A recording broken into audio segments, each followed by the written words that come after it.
Kalau ini kasus sangat berat, ancamannya 15 tahun maksimal. Jadi tidak memerlukan sebuah asosial lagi. Jadi tidak perlu ada tambahan-tambahan sebuah peristiwa. Dengan pasal ini menurut KUHP bisa dilakukan penahanan karena itu ada alasan objektif untuk melakukan penahanan. Itu salah satunya adalah pasalnya, itu pasal dengan ancaman minimal 5 tahun. Bang, ada pemeriksaan tambahan saksi lagi nggak sih Bang untuk ke depan? Saya belum, nanti kalau memang ada proses tambahan, sementara ini masih saksi seperti yang kita sampaikan. Abang kemarin Bang Rasman nanyain Kanit, mana nih kita, kamu ngomong doang gitu ternyata nggak datang.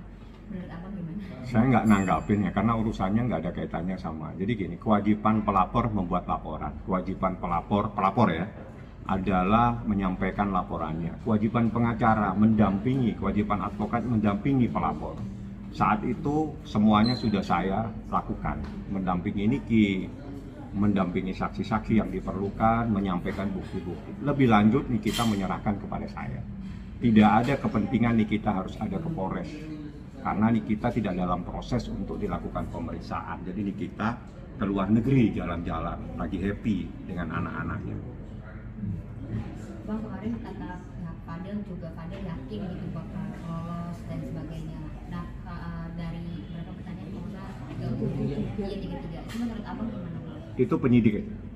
Karena itu Anda sudah masuk ke materi, tanyakan ke penyidik seperti apa prosesnya. Yang jelas, saya kembali menurut KUHP ada 5 alat bukti. Menurut putusan Mahkamah Konstitusi minimal 2 alat bukti untuk menetapkan seseorang menjadi tersangka. Jadi Anda bisa terjemahkan sendiri dari proses ada saksi, ada bukti tertulis, ada bukti visum. Nah, ada juga bukti-bukti yang lain, mungkin nanti pendapat ahli. Nah, itu dari 5 alat bukti nanti yang diperlukan, termasuk prosesnya adalah terlapor ya. Itu yang dibutuhkan, yang diperlukan untuk menetapkan seseorang menjadi tersangka itu minimal 2 alat bukti. Jadi tidak semua yang diatur dalam KUHP itu harus dipenuhi. Tapi minimal 2 alat bukti. Jadi minimal 2 alat bukti itu bisa keterangan saksi 1, walaupun saksinya 10 tetap dihitung 1. Ingat ya, keterangan saksi walaupun saksinya 10 itu dihitung 1 alat bukti. Ya, itu yang harus dipahami. Bukti tertulis itu 1 alat bukti lagi. Nanti pendapat ahli 1 alat bukti. Nah, untuk menetapkan seseorang itu minimal 2 alat bukti. Jadi 2 alat buktinya apa? Itu majelis, mohon maaf, penyidik yang paham.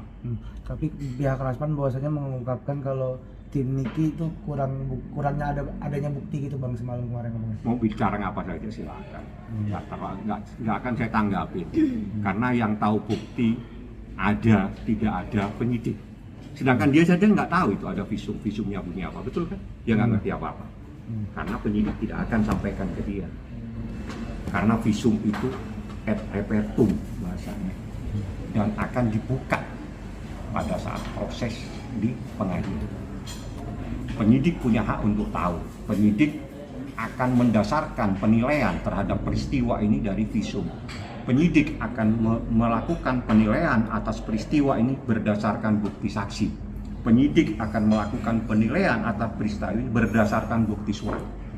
Paham ya? Orang yang dilaporkan tidak punya hak untuk mengetahui bukti-bukti tersebut.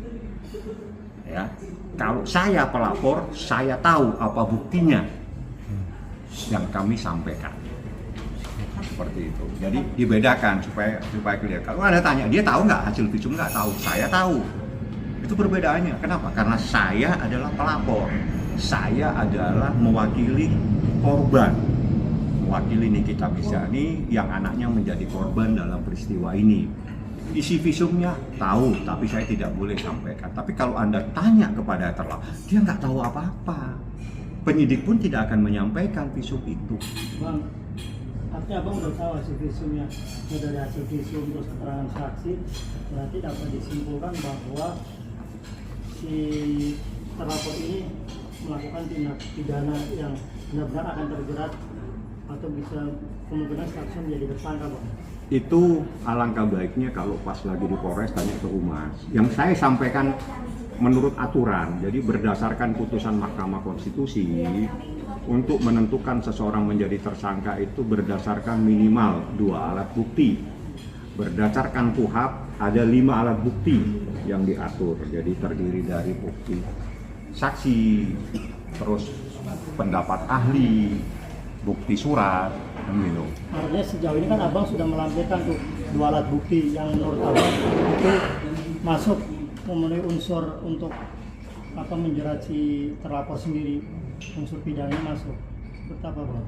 Ya kan saya bilang nanti diserahkan ke penyidik. Jadi kalau saya kan tidak boleh mendahului penyidik. Karena gini, dalam proses untuk naik ke dalam proses. Jadi kita supaya semua clear ini ya. Jadi semua teman-teman clear proses hukum menurut KUHP. Saat kemarin itu adalah proses penyelidikan. Paham ya? Proses penyelidikan itu adalah proses untuk mencari dan menumbuhkan adanya peristiwa hukum. Itu namanya penyelidikan. Orang yang dilaporkan akan dipanggil, dimintai klarifikasi dan dimintai keterangan atau interview. Terserah bahasanya seperti apa. Dalam proses penyelidikan itu tidak boleh ada sebuah proses penahanan terhadap orang yang dilaporkan. Clear ya? Jadi apa yang terjadi yang kemarin itu sudah benar dan itu sesuai dengan rule hukumnya menurut KUHP yang dilakukan oleh penyidik. Penyidik sudah benar karena dia sesuai dengan KUHP. Kenapa? Karena itu proses penyelidikan, proses untuk mencari dan menemukan adanya peristiwa hukum. Tidak dibenarkan untuk melakukan penahanan. Oke.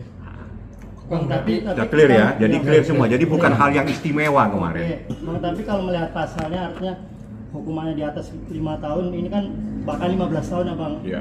Kemungkinan untuk ditahan kan ada bang Kalau menurut KUHP, jadi saya kembali lagi supaya paham. Menurut KUHP, pasal atau perbuatan-perbuatan pidana yang bisa ditahan adalah perbuatan yang diancam hukuman minimal 5 tahun atau beberapa perbuatan tertentu.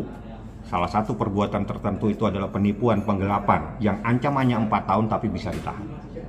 Ya, jadi KUHP itu memberikan garis.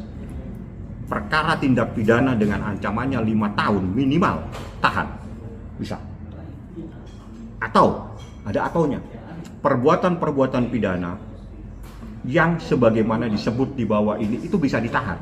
Salah satunya adalah penipuan dan penggelapan. Penipuan penggelapan itu tindak pidana dengan ancamannya 4 tahun. Tapi bisa ditahan karena ada pasal yang diatur dalam KUHP merupakan tindak pidana yang bisa dilakukan penahanan. Jadi alasan penahanan adalah alasan objektif. Objektifnya sesuai dengan ketentuan yang diatur dalam KUHP. Seperti itu. Nah kalau kasus ini sendiri kemungkinan ditahan? Menurut KUHP minimal 5 tahun itu hak dari penyidik secara objektif dia punya hak untuk melakukan penahanan. Berarti bisa bang ya? Menurut KUHP, bukan persoalan bisa tidak bisa. Menurut KUHP pasal-pasal perbuatan-perbuatan pidana itu yang bisa ditahan adalah ancamannya minimal 5 tahun dan perbuatan tertentu yang diatur menurut pasal sekian, contoh penipuan dan penggelapan.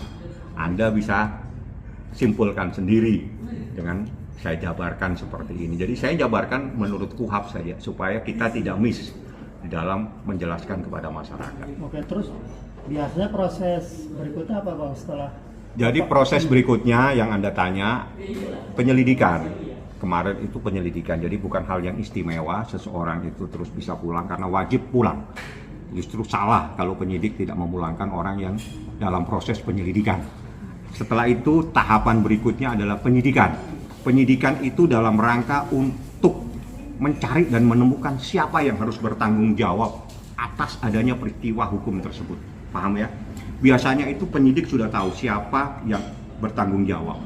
Siapa yang bertanggung jawab itu nanti akan ditetapkan menjadi tersangka, itu prosesnya. Jadi yang kemarin bukan hal yang istimewa.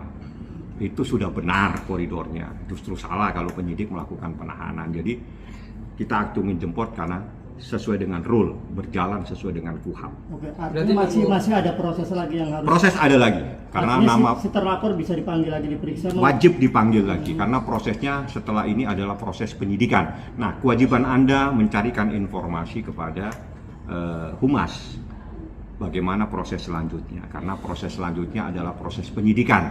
Kalau proses penyidikan, seseorang dipanggil itu sebagai saksi. Nah, menurut KUHP, seseorang yang dipanggil menjadi saksi tidak datang bisa ditangkap kalau 2 kali dipanggil. Jadi ada aturannya, beda dengan seseorang yang dimintain keterangan. Jadi dimintai keterangan dengan dipanggil sebagai saksi itu berbeda. Bang, Artinya panggilan kedua Bang, bisa jadi ini Bang apa? Panggilan ke-1 dulu. Panggilan ke-1 kan belum. Jadi proses ditetapkan dulu dalam proses penyidikan. Setelah proses penyidikan semua diperiksa kembali, baru dipanggil. Biasanya dipanggil dulu sebagai saksi. Bang, menurut KUHP sendiri saksi bisa menjadi tersangka kan? Dalam perkara yang bagaimana? Karena dalam status, jadi gini, status terlapor itu adalah sudah melekat. Jadi dia terlapor berarti orang yang diduga. Iya. Ingat, orang yang diduga melakukan perbuatan pidana. Kalau orang yang diduga melakukan perbuatan pidana, tinggal kita buktikan bahwa dia adalah yang bertanggung jawab atas peristiwa pidana tersebut. Kalau seseorang berdasarkan 2 alat bukti terbukti, ada 2 alat bukti telah melakukan sebuah perbuatan pidana tersebut, sebuah peristiwa pidana yang dilakukan oleh dugaan orang yang melakukan perbuatan, maka dia bisa ditetapkan sebagai tersangka.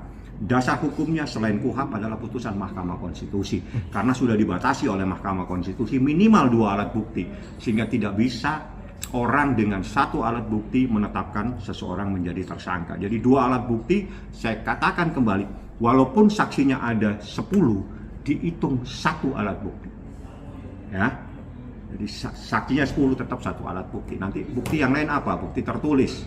Berarti 1 alat bukti. Berarti kalau ada 2 alat bukti, minimal 2 ini, baru seseorang bisa ditetapkan menjadi tersangka. Berarti status seseorang bisa berubah ya, Bang? Status seseorang bisa Status berubah. seseorang itu sesuai dengan bukti yang dilaporkan. Kalau memang dia statusnya sebagai orang yang menjadi terlapor, itu memang prosesnya dipanggil dulu sebagai saksi. Setelah itu dia bisa ditingkatkan sesuai dengan bukti-bukti yang ada.